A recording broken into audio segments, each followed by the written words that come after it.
I believe you are referring to mister Bashir. উনি যথেষ্ট চেষ্টা করছেন, কিন্তু উনি এককভাবে সব কিছু করতে পারেন না। আপনার প্রথমে দেখেন আত্মঘাতী একটা সিদ্ধান্ত হয়েছিল যে তুলার উপরে ডিউটি। আরে আমরা মনে হয় যেন ইন্ডিয়ার সুতা প্রমোট করতেছি, তুলার উপরে ডিউটি দিলে আপনি সুতার উপরে দিবেন, যাতে তুলা আইনে আমি এটা এখানে প্রোডাকশন করতে পারি। জিনিসটা উল্টা হইল না? এটাকে আন্ডু করতে আমাদের প্রচুর শ্রম দিতে হয়েছে, আপনাদের সামনে শরণাপন্ন হতে হয়েছে, এরকমই ফোরাম করতে হয়েছে। তারপরে আসেন এখনও 12% কর্পোরেট ট্যাক্স, এটাকে 37 করে দেওয়া হলো। একটা মানে সিঙ্কিং বোর্ড, সে আবার বাড়তি ট্যাক্স, এটা এখনও বহাল আছে। তারপরে কি মানে যত রকম টাকা উপার্জন করা যায় 1% ট্যাক্স, টার্নওভার ট্যাক্স সব আমাদের উপর ধরায় দেওয়া আছে। তারপর ইনসেন্টিভ তো ক্রমশ কমিয়েই দিল, আরএনজির জন্য দিল, আমাদের জন্যও দিল। তো সিদ্ধান্তগুলোকে আত্মঘাতী সিদ্ধান্ত হচ্ছে না? ওনারা তো ফ্যাক্টরির জন্ম দিতে পারে না, বন্ধ করতে পেরেছে। 250টা গার্মেন্টস ফ্যাক্টরি বন্ধ হয়েছে, 50-এর অধিক টেক্সটাইল বন্ধ হয়েছে, আর অর্ধ বন্ধ হিসাবে আছে অর্ধেকের বেশি। বলতে পারেন ওগুলাকে যদি বন্ধর হিসাবে আনেন 100-এর উপর স্পিনিং মিল বন্ধ আছে আপাতত। তো ওনাদের কি সফলতা গত 1 বছরে? আমি মনে করি টোটালটাই ব্যর্থতা। আর কত বলবো, উত্তেজিত হয়ে যাচ্ছি। দেখেন, আমরা কখনোই বলিনি যে আমরা ভারত থেকে সুতা আমদানি করতে চাই না। আমরা চাই, আজকে ডোনাল্ড ট্রাম্প যেটা চাচ্ছে আমরা সেটা চাই, ট্রেড ডেফিসিট। আর আমরা চাই ভারত যেরকম তাদের ভালোটা চায়, আমরাও আমাদের ভালোটা চাই। আমরা চাই আমাদের নির্ভরশীলতা একটু কমিয়ে আনতে।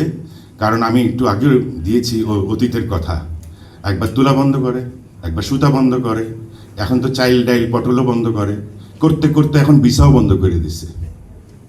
তো আপনাদের চোখ খুলবে কখন? একটা সময় আসবে সুতাটাও বন্ধ করে দেবে, তখন গার্মেন্টসও বন্ধ হয়ে যাবে। তো এটা কিন্তু আমি ঘৃণার জায়গা থেকে বলছি না, এটা আপনাকে সচেতন হওয়ার জন্য বলছি যে এত নির্ভরশীলতা বাড়ানো আপনার উচিত হবে না। আপনারা জানেন না কি না, আমরা যখন আরসিকুলা করি, কলকাতা এক্সপোর্ট করতাম, 15 দিনের মধ্যে ট্যারিফ চেঞ্জ করে দিয়েছে। ব্যাটারির গল্প আপনারা শুনেছেন, বিভিন্ন গল্প শুনছেন। আমাদের অতীত কি বলে, আমাদের যথেষ্ট অভিজ্ঞতা আছে। এটা কি, তারা তাদের দেশকে ভালোবাসে, they very protective about their economy. কিন্তু আমি কেন আমার সব খুলে দিয়ে রাখবো দুয়ার? আমাকেও তো বার্গেন করতে হবে, আমাকে আমার ভালোটা বুঝতে হবে, আমার ভবিষ্যৎ বুঝতে হবে, আর আমার আগামী দিনের রিস্ক ফ্যাক্টরটাও আমাকে বুঝতে হবে। তো আমাকে সিদ্ধান্ত নিতে হবে সেই। অ্যাট দি সেম টাইম আমি মনে করি পারস্পরিক কূটনৈতিক সম্পর্কটাও আপনার ইমপ্রুভ করার দরকার আছে। এভাবে চলতে দেওয়া যায় না। ভারতকে বোঝাতে হবে যে শুনো, আমরা তোমার বন্ধু রাষ্ট্র হতে হলে আমাদের সাথে বন্ধুসুলভ আচরণ করবে। আমাদেরকে ঠকিয়ে তুমি একটা তোমার পার্শ্ববর্তী সিস্টার কান্ট্রি, তুমি আমাদেরকে পিতৃসুলভ আচরণ করো, বন্ধুসুলভ আচরণ করো। তুমি খালি উইন উইন সিচুয়েশন বিশ্বাস করবা না, খালি পুরা উইনটাই বিশ্বাস করবা। এই নেগোসিয়েশনগুলা আমরা মনে করতে ফেল করেছি, কারণ সরকার ছিল এরকম, উপদেষ্টারা বা তৎকালীন মন্ত্রী মিনিস্টাররাও ছিল অপদার্থ। আগামীতে আমরা জানি না আমাদের ভবিষ্যতে কারা আসবে, কারা নেতৃত্ব দিবে, তাদের সাথে আমরা ডায়লগ করতে পারবো কিনা। কারণ আমরা অতীতেও দেখেছি শিক্ষিত অর্ধশিক্ষিত লোক দেশের নেতৃত্ব দিতে। আমরা সরকারের কাছে চেয়েছি যে আমাদের দেশে আন্তর্জাতিক বাজারে যে ভেন্ডারগুলো আছে, মার্চেন্টগুলো আছে, যারা কটন বিক্রি করে, তাদেরকে আমাদের দেশে পোর্ট ফ্যাসিলিটি দেওয়ার জন্য। তাহলে কি কি সুবিধা আছে, কি কি অসুবিধা আছে? সুবিধা আছে অনেক রকম। এখন যখন আমি একটা এলসি দিই, লেটার অফ ক্রেডিট, সেটা আমেরিকাতে দিলাম। আমেরিকাতে তুলাটা যখন জাহাজে উঠে যায়, বিল অফ লেডিং ইস্যু হয়, বিএল ক্যাপ্টেন ইস্যু করে। যখনটা বিএলটা ইস্যু হয়, সাথে সাথে কিন্তু আমার ব্যাংক থেকে টাকাটা চলে যায়, কিন্তু মাল আসতে লাগে 3 মাস। তো 3 মাসের এই যে কস্ট অফ ফান্ড আমাকে বইতে হয়। আর এই 3 মাসের পাইপলাইন তৈরি করতে গেলে আমাকে 1 বছরের জন্য যে পরিমাণ টাকা লাগে, তার 4 ভাগের 1 ভাগ টাকা আমার লাগতো যদি তুলাটা আমার দেশে মজুদ থাকতো। আমরা সরকারকে কমিউনিকেট করেছি যে এরকম ফ্যাসিলিটি আমার পোর্টে তৈরি করা হোক। সরকার একমত হয়েছে এবং প্রধান উপদেষ্টা তার চিঠি ডোনাল্ড ট্রাম্পের কাছে, তার প্রথম চিঠিতে এই ফ্যাসিলিটি উল্লেখ করার আপনার প্রতিশ্রুতি উনি দিয়েছেন। কিন্তু এর পরক্ষণে পোর্ট অথরিটি অথবা সরকার অথবা আমাদের দের ইজ নো কোঅর্ডিনেশন, বাট আমরা এটা চাই। আমাদের এখন স্টক হচ্ছে 10,000 কোটি টাকার উপরে। অ্যাকচুয়ালি এটার অরিজিনাল প্রাইস হচ্ছে 12,000-এর উপরে। 10,000 বলছে এই কারণে আমি ইন্ডিয়ার প্রাইসের সাথে সমতুল্য করে বোঝার চেষ্টা করছি। আর ল্যান্ডপোর্ট বন্ধ করাতে কি হয়েছে, এই যে ইন্ডিয়া থেকে যে এখন 137% অতিরিক্ত সুতা আসছে, 10 টনই একটা ট্রাকের 10 টন সুতা ধরে। আর আমি একটা 10 টনের এলসি খুলছি, আমাদের কাছে রেকর্ড আছে 5 বার শিপমেন্ট হয়েছে 2 টন করে। আপনারা কেউ বলতে পারবেন 2 টন করে করে মাদ্রাস থেকে এখানে সুতা এনে আর বাংলাদেশে ঢাকা সিরাজগঞ্জ পোষাবে, এটা ভায়াবল? আসলে 2 টন না, ওই 2 টন করে করে পার্ট শিপমেন্ট দেখায়, ট্রাক ভর্তি করে মাল আসে 10 টন করে। তো সেগুলার রিফ্লেকশন আপনি পেতেন না আগে, এখন পাচ্ছেন নৌপথে আসার জন্য। আমরা বারবারই বলে দিছি নৌপথ হচ্ছে চিপার দেন ল্যান্ডপোর্ট, কারণ মালগুলা কলকাতায় প্রোডাকশন হয় না, এগুলো হয় সাউথ ইন্ডিয়াতে।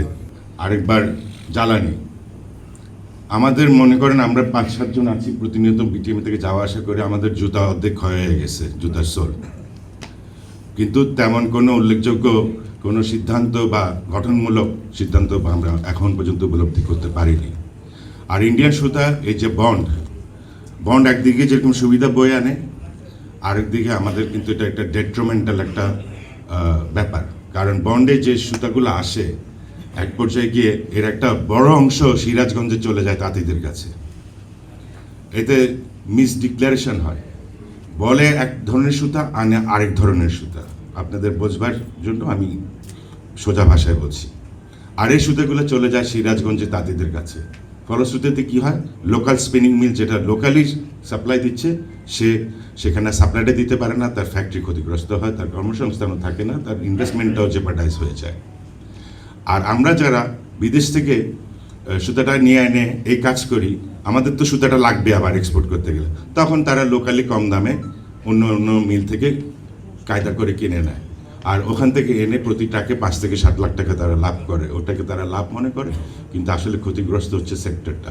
একটা ফান্ড আছে, এটা হচ্ছে সরকারের কাছে পড়ে থাকা ফান্ড, ডলার, সেটা আমাদেরকে ব্যবহার করতে দিন, সেটাকে নিয়ে আপনি বাণিজ্য করবেন না।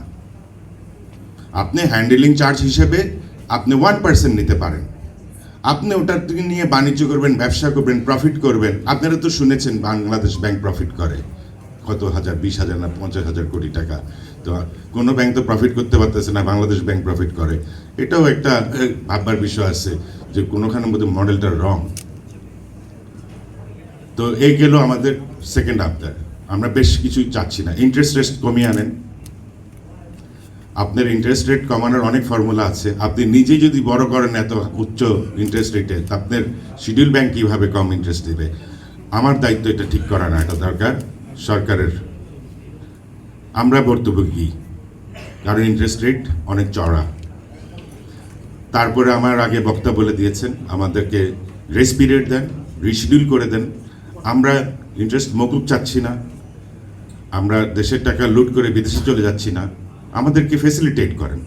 আমরা তো মাটি আঁকড়ায় আছি, আমাদের মিল যদি বন্ধ হয়ে যায়, সরকার তো টাকার উৎস বা নতুন করে ট্যাক্স করার জায়গাও পাবে না। আপনার বিনিয়োগ হলে সরকার ভ্যাট পাবে, ট্যাক্স পাবে, এআইটি পাবে, টার্নওভার ট্যাক্স পাবে, কিন্তু বিনিয়োগ তো হচ্ছে না, বরঞ্চ ফ্যাক্টরি বন্ধ হচ্ছে ক্রমশ। আমি মনে করি এটা সরকারের সফলতা না, এটা সরকারের ব্যর্থতা। ওরা যে প্রতিনিয়ত বলে আসছে বাংলাদেশে এফডিআই আসছে, ওটা আসছে, সেটা আসছে। শফিকুল আলম কিছুদিন আগে বললো পোর্টে বিনিয়োগ হচ্ছে, এটা বিনিয়োগ না, পোর্টকে নিয়ে বাণিজ্য করতে আসতেছে বহির্বিশ্বে বড় বড় কোম্পানিগুলো, এটাকে এফডিআই বলে না। সো এগুলো মিথ্যা কথা, মিসরিপ্রেজেন্টেশন।